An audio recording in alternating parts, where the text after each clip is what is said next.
las primicias de la cosecha en la primavera. ¿Te gustaría comenzar otra vez en la vida con nuevas oportunidades, con nuevos sueños y con nuevas perspectivas de vivir una vida más plena y abundante? Me siento feliz de poder decirles que en este cuarto tema de la serie, el calendario divino de salvación, seguiremos con eventos primaverales, con noticias nuevas, siempre frescas, con eventos que debían festejarse al comienzo del año hebreo en la primavera. Cuando los jóvenes llegan a la adolescencia y comienzan a descubrir otras facetas de la vida que no habían visto antes, se enamoran y se dice que les llegó la primavera. Despiertan a una nueva realidad. También en las naciones totalitarias, autoritarias, dictatoriales y aun las que viven todavía bajo un régimen de corte medieval, muchos sueñan con una primavera política a la usanza de los países occidentales. Hacia el final de la Segunda Guerra Mundial, se hizo famosa una canción sobre la flor Edelweiss que brotaba en la primavera y que una traducción al castellano decía: volverá todo a renacer en la primavera. Edelweiss, Edelweiss. Y bueno, seguía la canción. Pero es un hecho que todos anhelamos una primavera más grande y duradera que esas primaveras civiles y políticas que así como vienen, se van para no volver. Anhelamos una primavera definitiva y eterna que solo la Biblia, la palabra de Dios, promete a los fieles que sueñan con un mundo mejor. Ya vimos en los temas anteriores que la historia del pueblo de Israel como nación surgió de una liberación de la esclavitud egipcia que debía conmemorarse en el primer mes de primavera. En ese primer mes se inauguró el tabernáculo del desierto y descendió la gloria de Dios, augurando un nuevo comienzo con Dios morando en medio del pueblo. Como centro de esa festividad estaba el Cordero Pascual, cuya sangre protegió a los israelitas del juicio de Dios que cayó sobre los egipcios.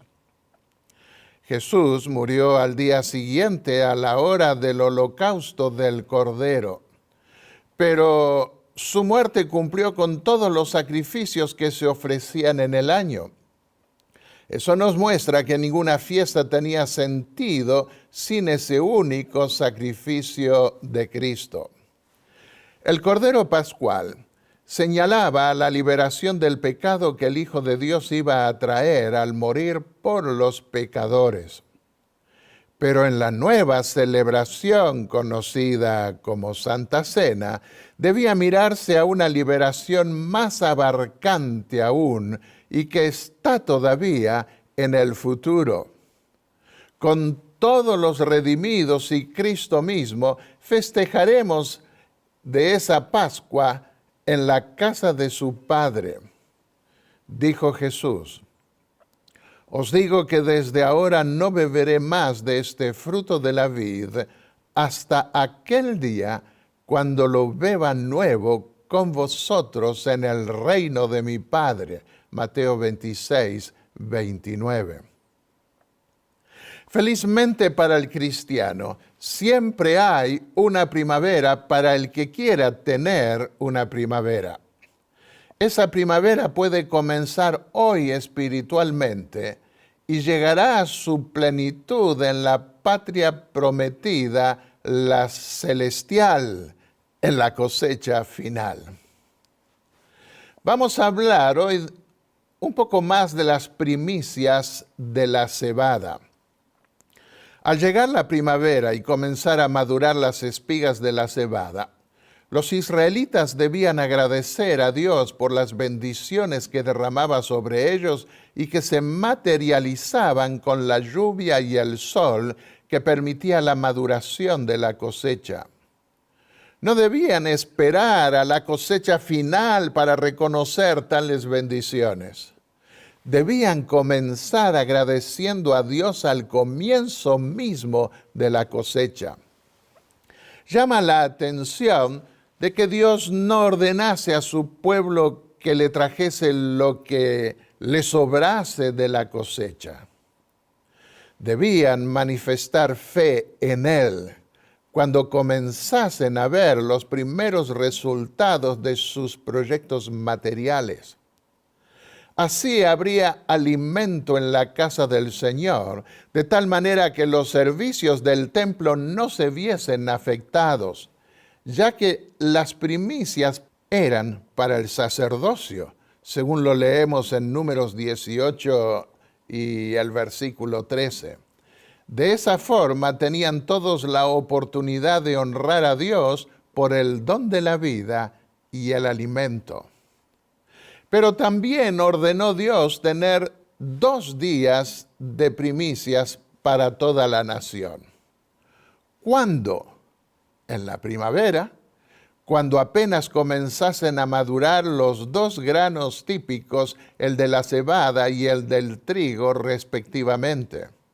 Dios quería que no solo individualmente, sino también como pueblo consagrado a Dios, se lo tuviese en cuenta al comenzar a recibir sus bendiciones. ¿Por qué? Porque todo agradecimiento sincero habla bien del que agradece. Porque una actitud de agradecimiento es lo menos que se puede pedir ante un regalo desinteresado. También abunda en beneficios espirituales y materiales para el que da. Honra al Eterno con tus bienes y con las primicias de todos tus frutos. Entonces tus graneros se llenarán con abundancia y tus lagares rebosarán de mosto. Proverbios 3, versículos 9 y 10. Otro pasaje.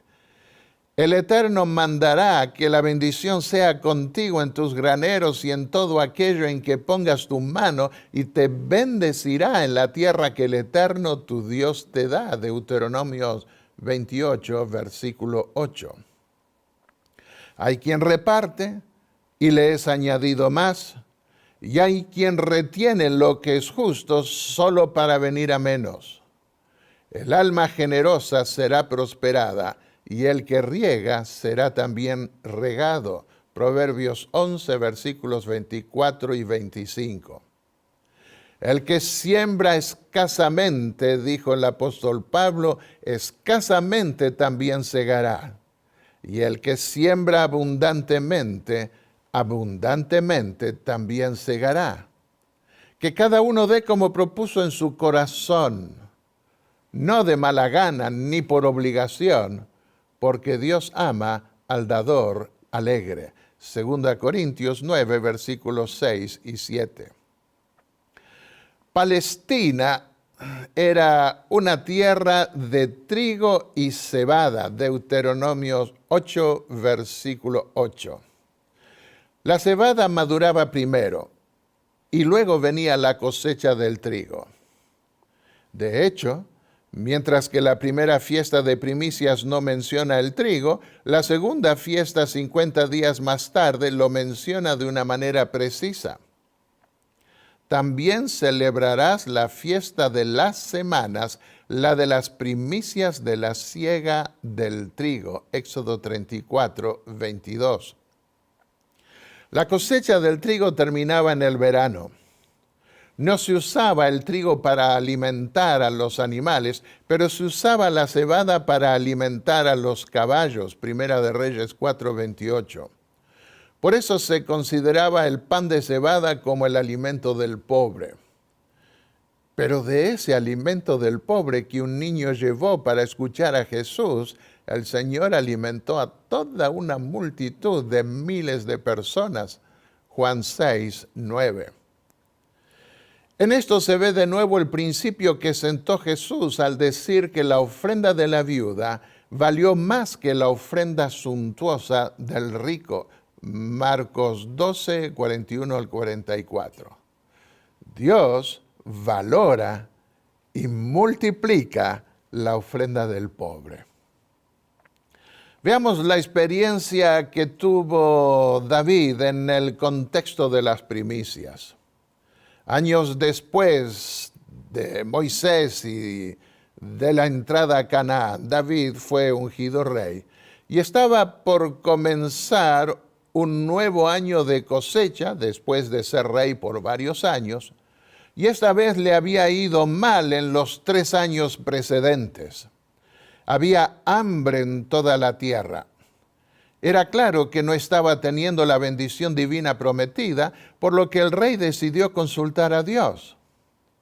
Bajo Saúl, el rey anterior, habían violado el pacto hecho con los gabaonitas y masacrado a muchos de ellos. Ese crimen no podía quedar impune.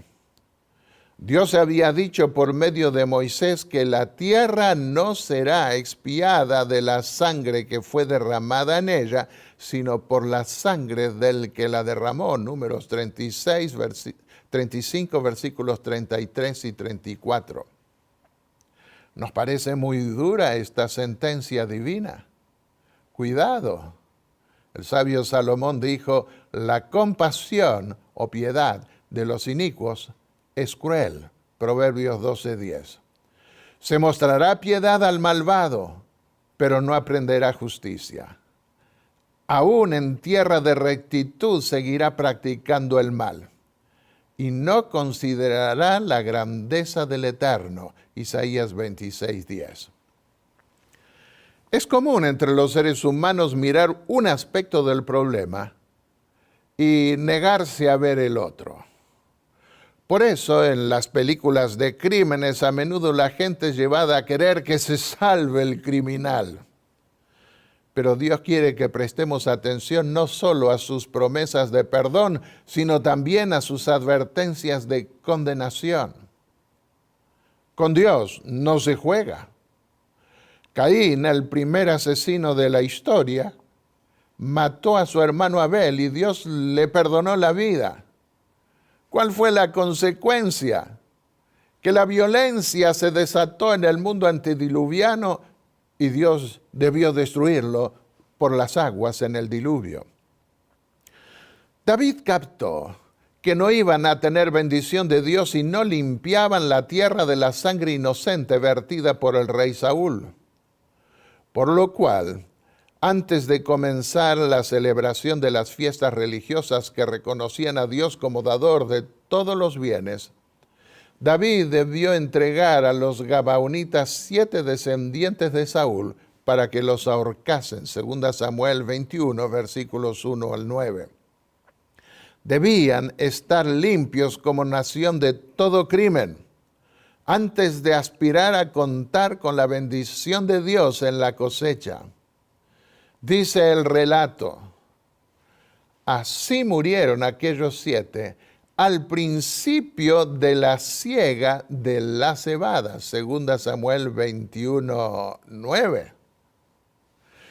Cuán importante es que captemos cierta realidad que se da en la vida, aún de todo creyente. Dios retiene a veces sus bendiciones sin dar explicaciones. Al captar el creyente esa realidad, debe reconsagrarse a Dios y pedirle que abra sus ojos para saber si hay en él algo mal hecho que lo priva de las bendiciones divinas.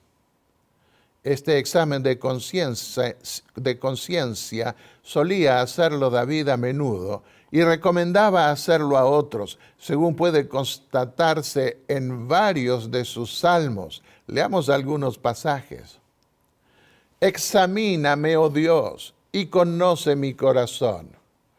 Pruébame y conoce mis pensamientos, y ve si hay en mí camino de perversidad.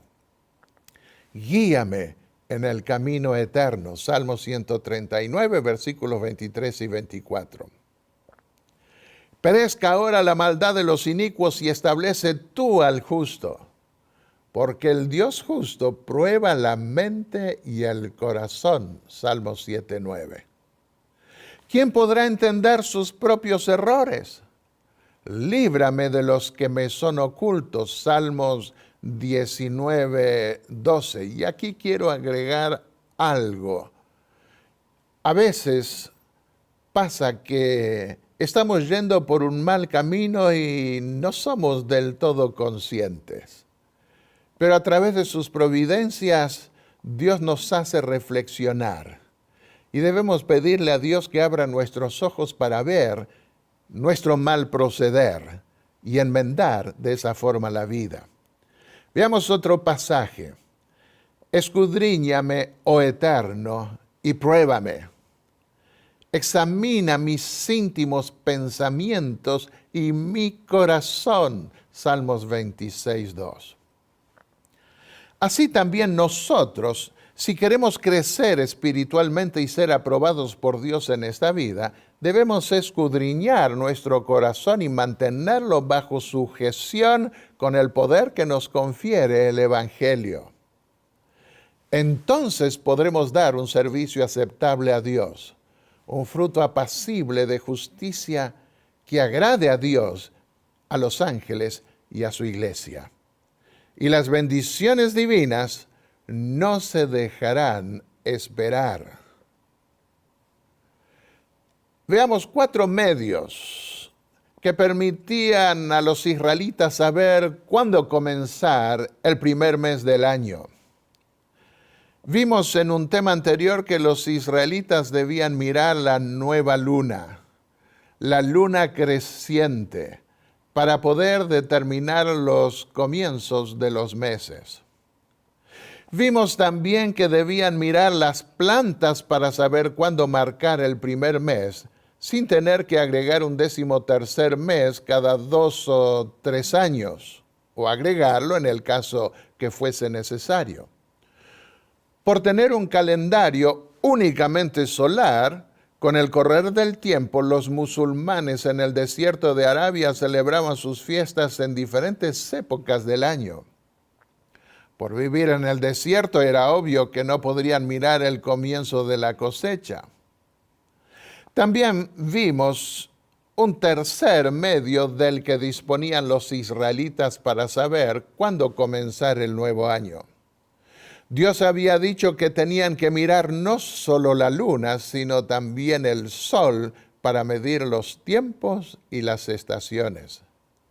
Y para ello contaban con relojes de sol. Así evitaban correr el riesgo de comenzar el año antes que las espigas pudiesen madurar, ya que Dios había dicho, no comeréis pan, ni grano tostado, ni espiga fresca, hasta que hayáis ofrecido en ese día, en la mitad del primer mes, la ofrenda de vuestro Dios. Levítico 23:14, en la fiesta de las primicias de la cebada. Un cuarto medio que tuvieron los israelitas para conocer el momento en que comenzaban los equinoccios de primavera y otoño fue el del templo que construyó más tarde Salomón. Como se lo ha sugerido recientemente, el cambio de estación comenzaba cuando los rayos del sol brillaban sobre las puertas del templo que se encontraban al oriente de la casa de Dios. De hecho, el apóstata rey Acab debió construir un reloj de sol porque había clausurado las puertas del templo de Salomón, 2 Crónicas 28:24. Esto nos muestra que en principio la primera luna del año no podía darse antes del equinoccio de primavera porque la cebada no habría tenido tiempo de madurar. Los datos que tenemos posteriores al exilio babilónico confirman este hecho.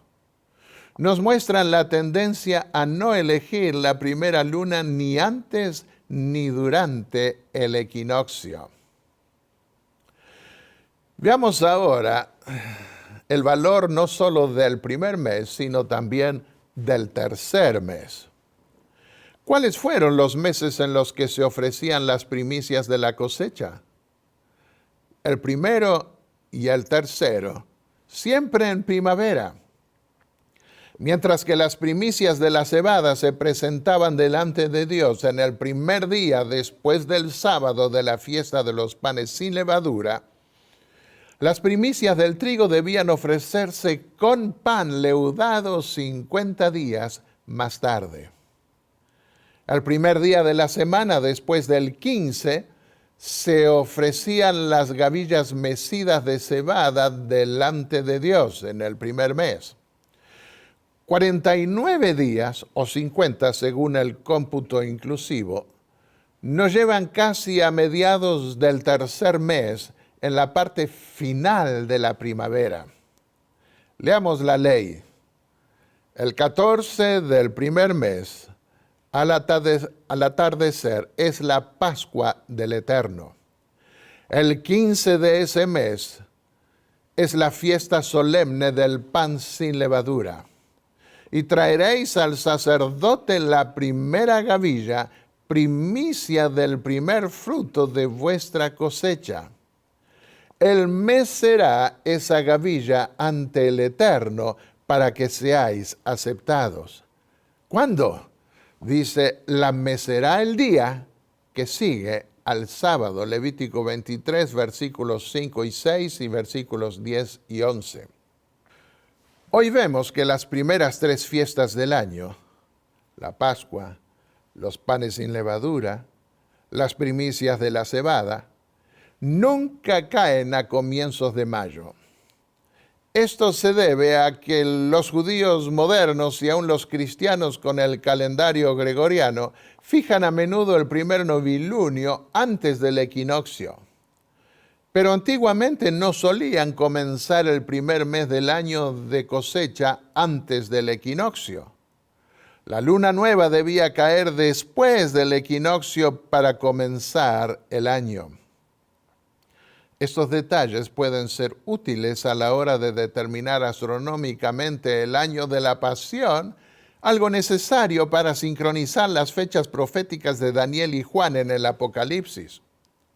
Porque los evangelios dan datos bien precisos sobre los días de la semana que culminaron en la crucifixión. De manera que si podemos confirmar astronómicamente cuándo cayó el primer novilunio de determinado año, podemos confirmar también en qué día se celebró la Pascua en la semana de la Pasión.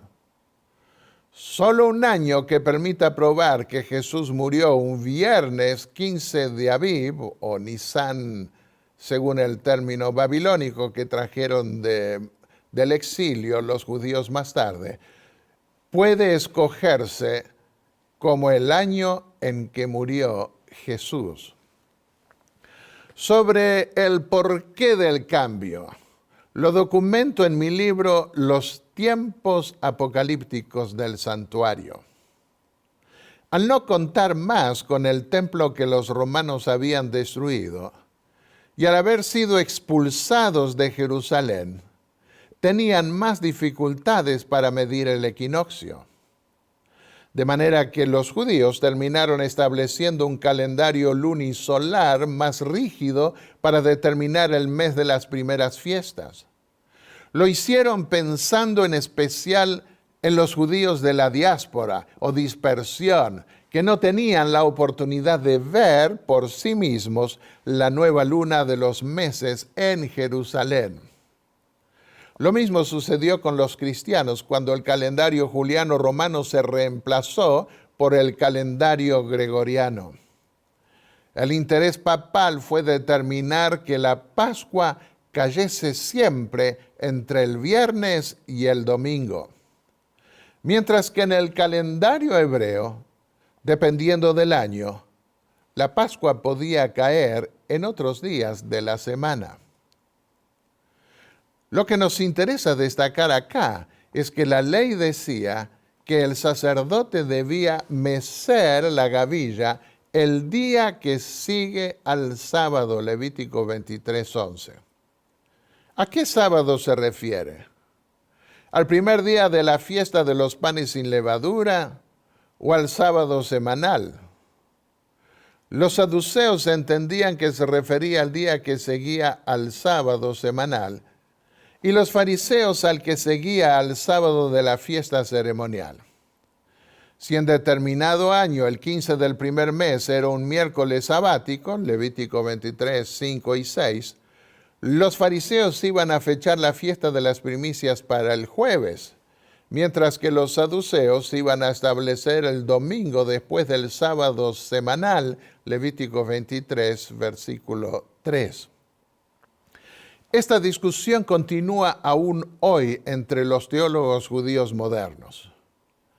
El texto parece claro, sin embargo, en señalar al primer día de la semana como el día en que ofrecían la gavilla mecida.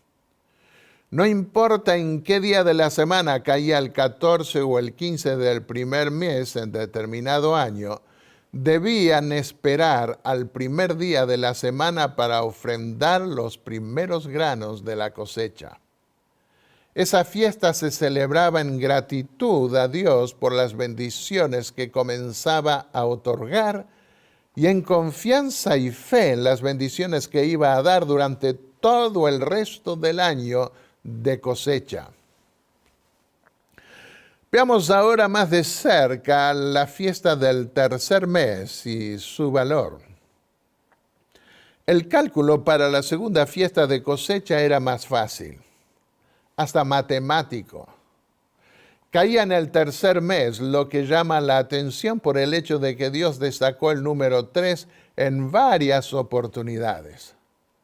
Hagamos una lista de eventos que se daban a la mitad de una semana literal o anual, en el caso del símbolo.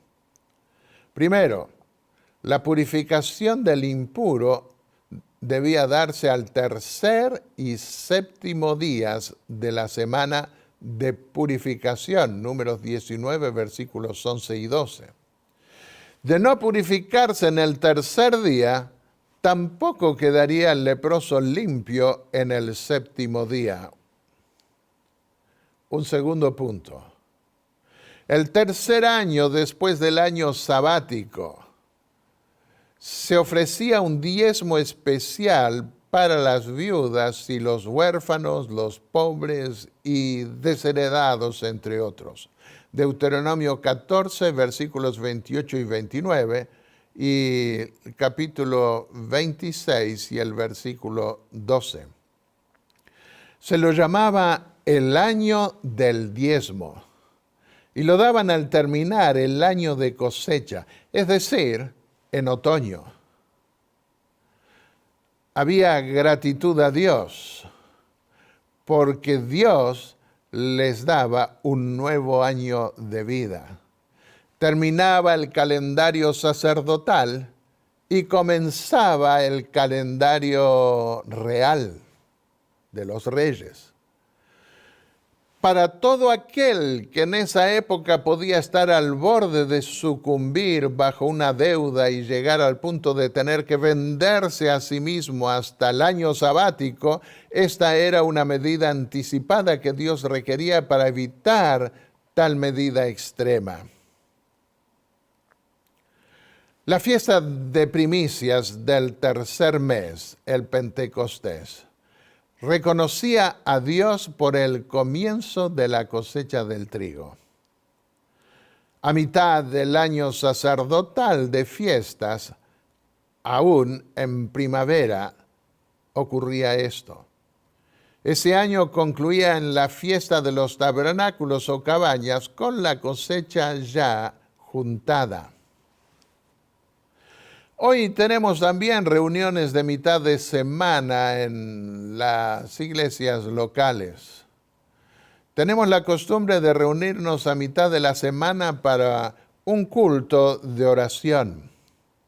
No provendrá esa costumbre de la misma necesidad de mantener viva la conciencia de que dependemos de Dios para tener éxito y ser felices.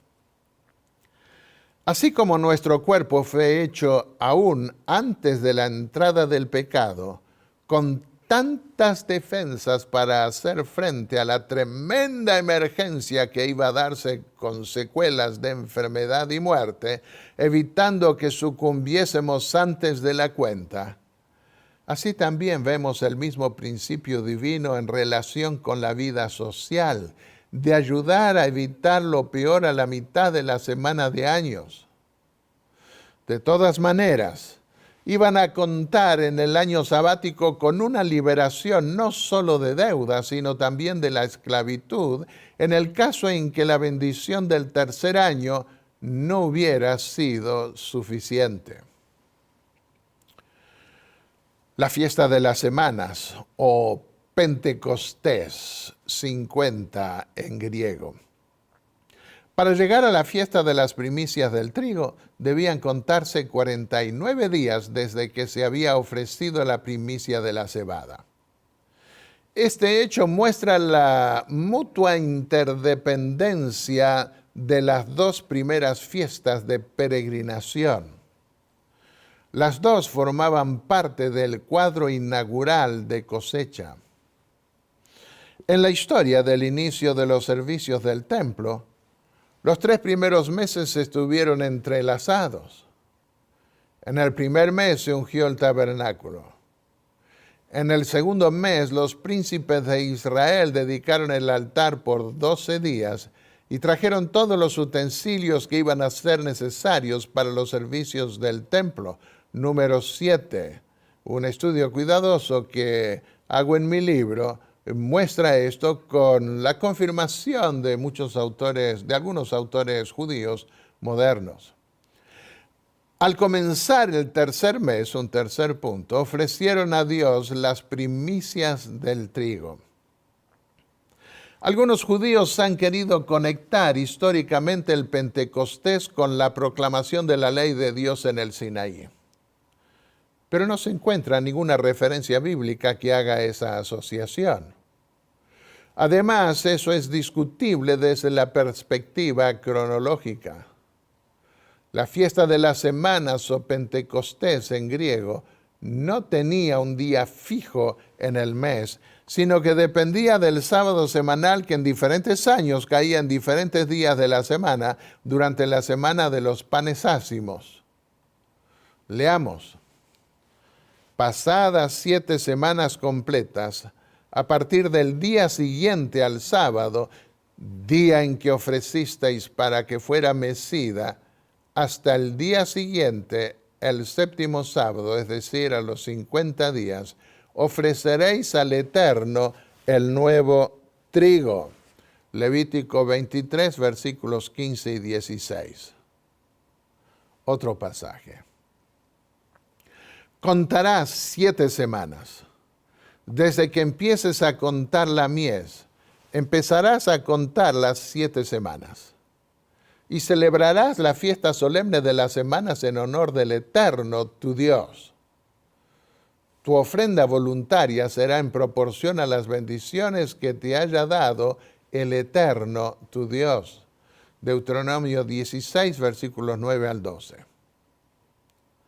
Veamos ahora el pan con levadura, en conexión con el Evangelio. A diferencia de las primicias de la cebada que requerían la erradicación de la levadura durante la fiesta, en la fiesta de las primicias del trigo debían ofrecer pan cocido con levadura. En el primer caso, se evocaba el momento en que debieron cocer el pan a las apuradas para salir de Egipto sin dilación alguna, la misma noche de la liberación. Éxodo 12:8 y Deuteronomio 16:3. En el segundo caso, festejarían las primicias en la tierra prometida, una vez que el maná dejase de caer del cielo. Y esto sucedió según lo vemos en Josué el capítulo 5, los versículos 9 al 12. Y tampoco tendrían la preocupación de escapar de la esclavitud de egipcio, como se lo conmemora en la Pascua. Así que estarían en casa, podían pues ofrecer el pan con levadura. De vuestras habitaciones traeréis 2 panes para que sean mecidos. Serán de 2 décimas de efa de flor de harina, cocidos con levadura, dice el Señor. Son la primicia para el Señor. Además, ofreceréis 7 corderos de 1 año sin defecto, un becerro y 2 corderos en holocausto, también un macho cabrío por el pecado, y 2 corderos de 1 año como sacrificio de paz. El sacerdote los presentará ante el Eterno como una ofrenda mecida, junto con el pan de las primicias y los 2 corderos también. Serán algo sagrado del Eterno para el sacerdote. Levíticos 23, versículos 17 al 20. Ahora, ¿por qué requirió Dios que se ofrecieran las primicias? Porque todo lo que somos y tenemos le pertenece a Él como Creador. Éxodo 22, 9, 23, 19, 34, 26 y Deuteronomio 26, versículos 1 al 11. Fuimos diseñados por Dios para ser criaturas agradecidas y confiadas con respecto a sus propósitos para con nosotros.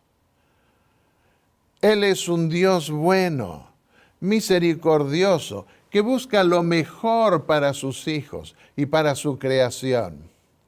Si bien es cierto que el pecado estropeó la obra divina en esta creación y sufrimos las consecuencias de nuestros malos actos individuales y colectivos, lo que nos vuelve desconfiados, sus propósitos permanecen inalterables y debemos confiar en Él. Encomienda al Eterno tus caminos, dice el Salmo 37, 5. Confía en Él y Él hará. Confiad en Él en todo tiempo, oh pueblo. Derramad vuestro corazón delante de Él. Dios es nuestro refugio. Salmo 62, 8. Encomienda al Eterno tus obras y tus pensamientos se afirmarán. Proverbios 16, 3. Echando toda vuestra ansiedad sobre Él, porque Él tiene cuidado de vosotros. Primera epístola de Pedro, capítulo 5 y el versículo 7. A Dios le agrada que evoquemos sus mercedes pasadas con motivo de darnos mayores bendiciones, como un padre cuando ve que sus hijos son agradecidos. Además, un espíritu de agradecimiento siempre hace bien al que lo expresa. Y el sacerdote mecerá la gavilla delante del Eterno, a fin de que seáis aceptados. Levítico 23, 11. Honra al Eterno con tu sustancia y con las primicias, y con las primicias de todos tus frutos. Entonces tus graneros se llenarán con abundancia, y tus lagares rebosarán de mosto. Proverbios 3, versículos 9 al 10. Para que haga reposar una bendición sobre vuestra casa. Ezequiel 44, 30. Veamos ahora el simbolismo profético de las primicias de la cebada. Debemos preguntarnos a qué eventos especiales señalaban la primera fiesta de primicias y la cosecha en general. Las fiestas de cosecha no solo daban al pueblo la oportunidad de manifestar su gratitud a Dios por todas sus bendiciones, sino que también proyectaban en figura la resurrección final de los justos. Cada año en la fiesta de la cosecha final, en el 7º mes, el pueblo de Dios podía mirar también hacia adelante, hacia la época en que Dios completará su plan de salvación. Dijo Jesús: el que siembra la buena semilla es el Hijo del Hombre.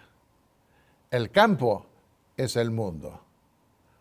La buena semilla son los hijos del reino.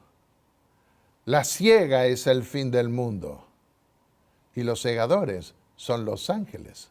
Mateo 13, versículos 37 al 39. En referencia a esa ocasión final que el profeta Jeremías experimentó con antelación, con la apostasía y destrucción de su pueblo, exclamó Jeremías: pasó la siega, terminó el verano, y nosotros no fuimos hallados salvos. Es como si dijera: terminó la cosecha. Jeremías 8:20. Pero, ¿qué decir de las dos fiestas de primicias al comienzo de la cosecha? El apóstol Pablo, por inspiración divina, captó la proyección profética de la primera fiesta de cosecha. En sus palabras: Cristo resucitó de los muertos y fue hecho primicia de los que durmieron. Pero cada uno en su orden. Cristo es la primicia. Después, los que son de Cristo en su venida. 1 Corintios 15, versículos 20 y 23. ¿Cuándo resucitó Jesús? En medio de la fiesta de los panes sin levadura.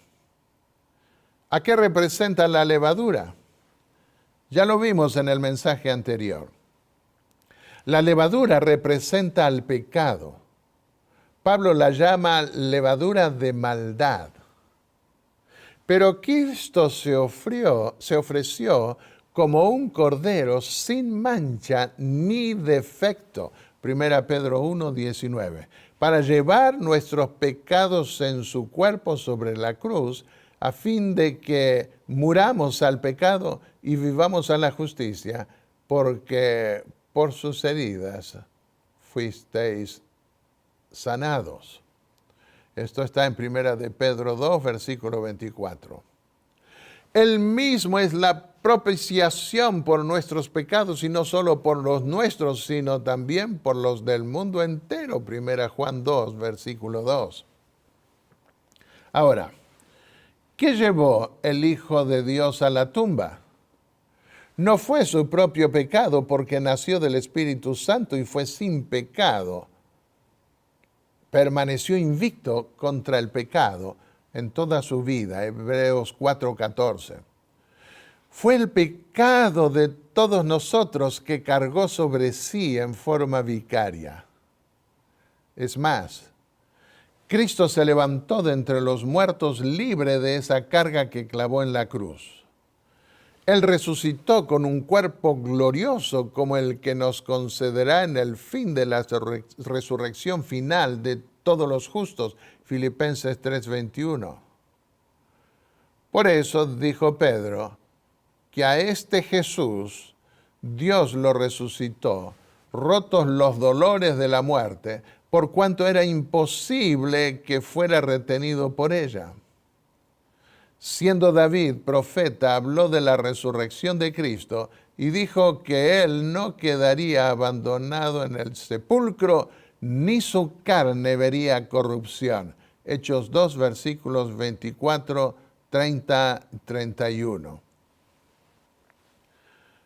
Veamos ahora el simbolismo profético de las primicias del trigo.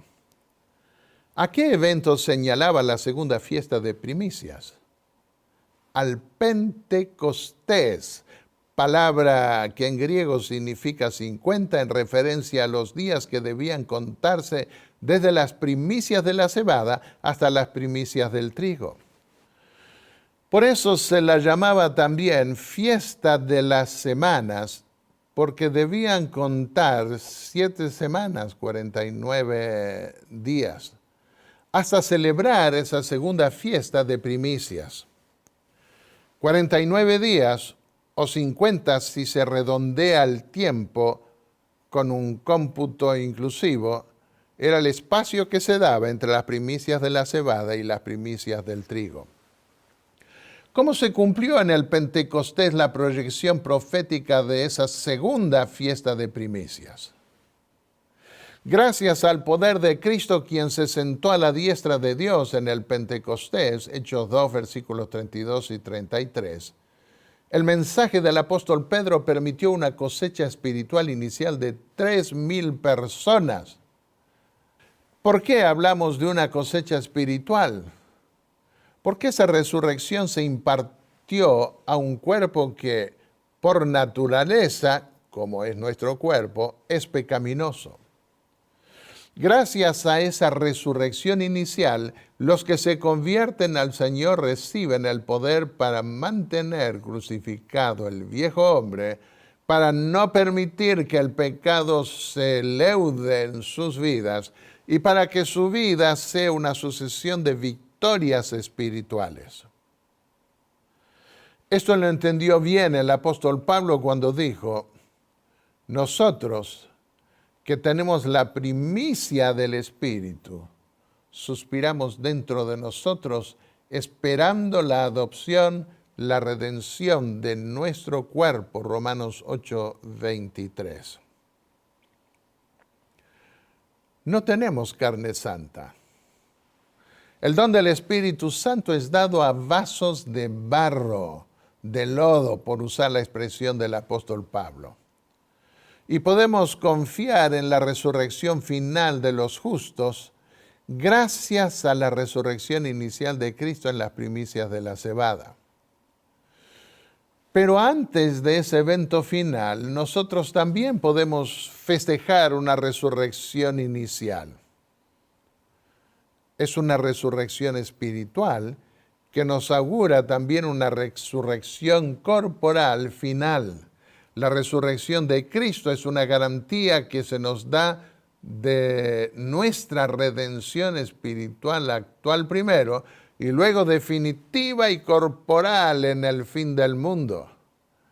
En efecto, el apóstol Pablo escribió, y leo textualmente: si los muertos no resucitan, tampoco Cristo resucitó.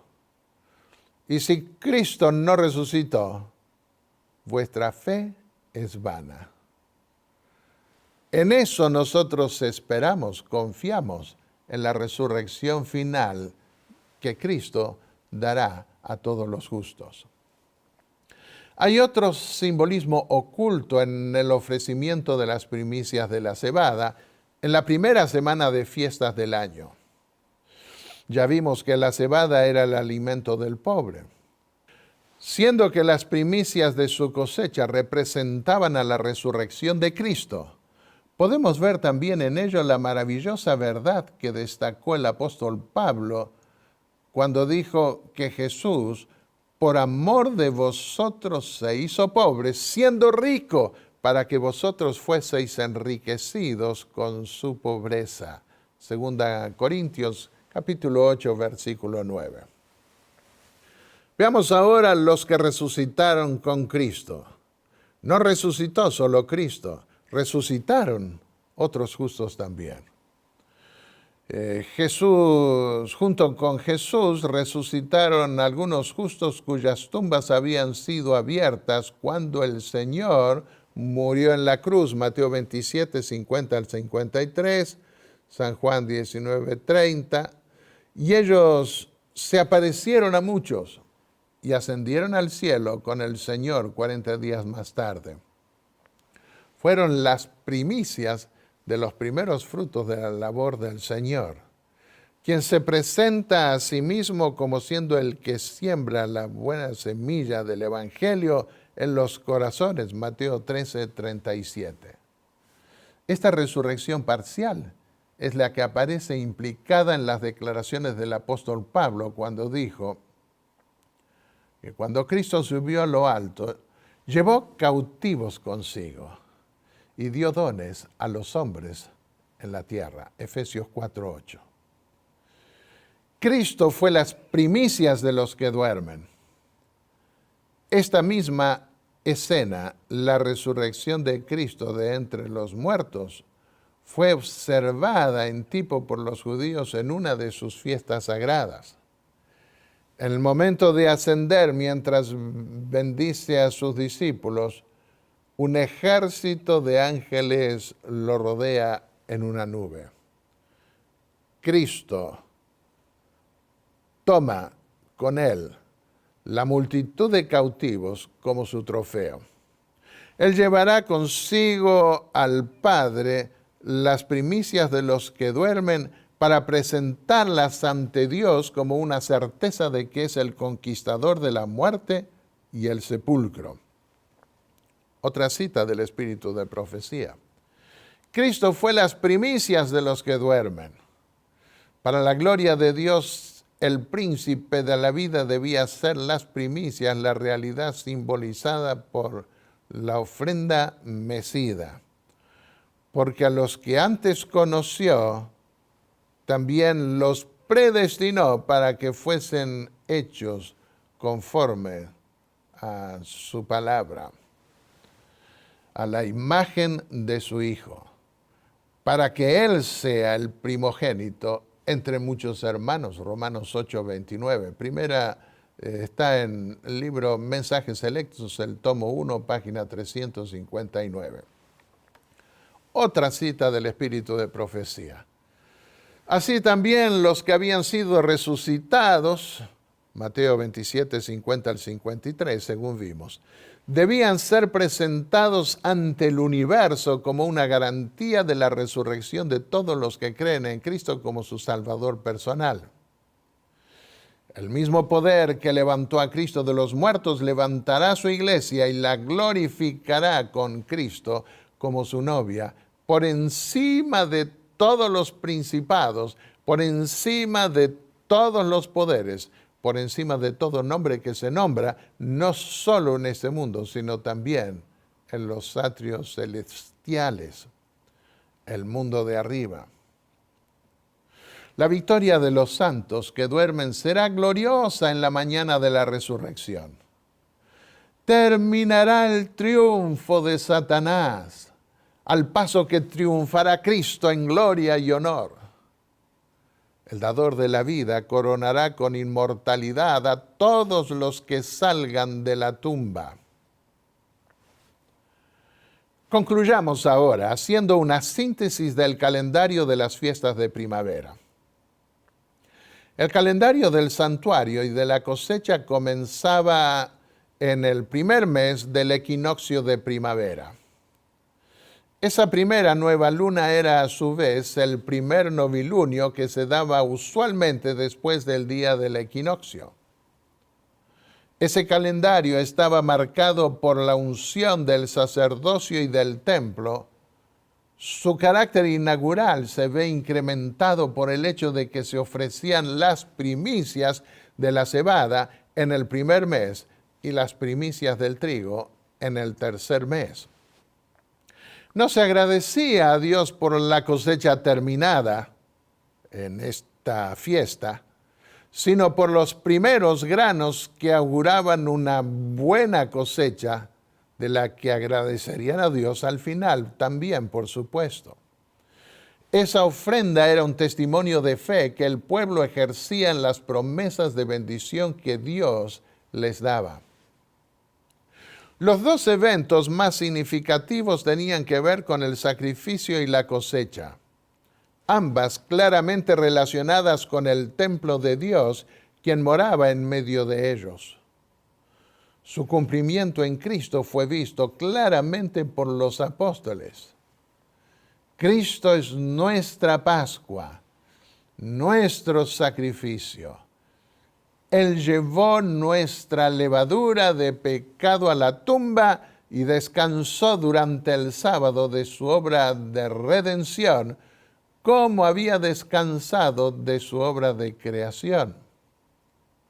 Se levantó el primer día de la semana correspondiente al ofrecimiento de las primicias de la cebada, sin esa carga de pecado, para ser nuestro sumo sacerdote en el templo celestial. Él es la primicia de nuestra resurrección futura. El hecho de que se levantó indica acción, no reposo. El domingo no es, ni nunca fue en los tiempos bíblicos, un día de descanso. Es el primer día de trabajo según el mismo mandamiento del Decálogo. En Pentecostés, Jesús fue entronizado en ese nuevo templo, el del cielo, junto a su Padre, y presentó las primicias de su cosecha. Esto es, a quienes resucitaron con él. Esas primicias son nuestra garantía de resurrección final. Con el descenso del Espíritu Santo en ese día se dio una cosecha maravillosa de almas. Esa resurrección espiritual es una primicia que espera la resurrección de nuestro cuerpo en su segunda venida. Romanos 8:23. Dios espera que todos nosotros entremos dentro de ese proceso de renovación espiritual que se inauguró en la primavera del Pentecostés. Quiere que participemos también de la Santa Cena que conmemora su sacrificio pascual. Nuestro interés en esa celebración es un reflejo de cuánto apreciamos lo que hizo Jesús por nosotros hace 2000 años atrás. Pero quiere que miremos también hacia adelante, hacia ese momento solemne y glorioso en el cual Él mismo nos servirá, radiante de alegría y satisfacción, al ver el fruto de la agonía de su alma, como lo expresa Isaías 53, versículo 11. ¿Quieres, querido amigo o amiga, darle tu vida, tu ser, para que Él, Cristo mismo, la transforme espiritualmente hoy? Si así lo haces, participarás muy pronto con todos los redimidos de la transformación eterna de nuestro cuerpo. 1 Corintios 15, 51 al 54. Y como dice Filipenses 3:21, se nos concederá un cuerpo semejante al cuerpo de la gloria del Hijo de Dios. Que así sea. Oremos. Padre y Dios Santo que estás en los cielos, te encomendamos nuestra vida a ti. Si entre los que escuchan hay alguien que por primera vez lo está haciendo, que su ofrecimiento, el ofrecimiento de su vida, sea como las primicias, que puedan germinar y desarrollarse y puedan al mismo tiempo garantizar la cosecha final, la redención final, aún de nuestro cuerpo. Perdona nuestros pecados, límpianos de todo mal, y que tu Espíritu siga obrando en tus hijos, gracias a tu bondad, a tu misericordia, a tu amor.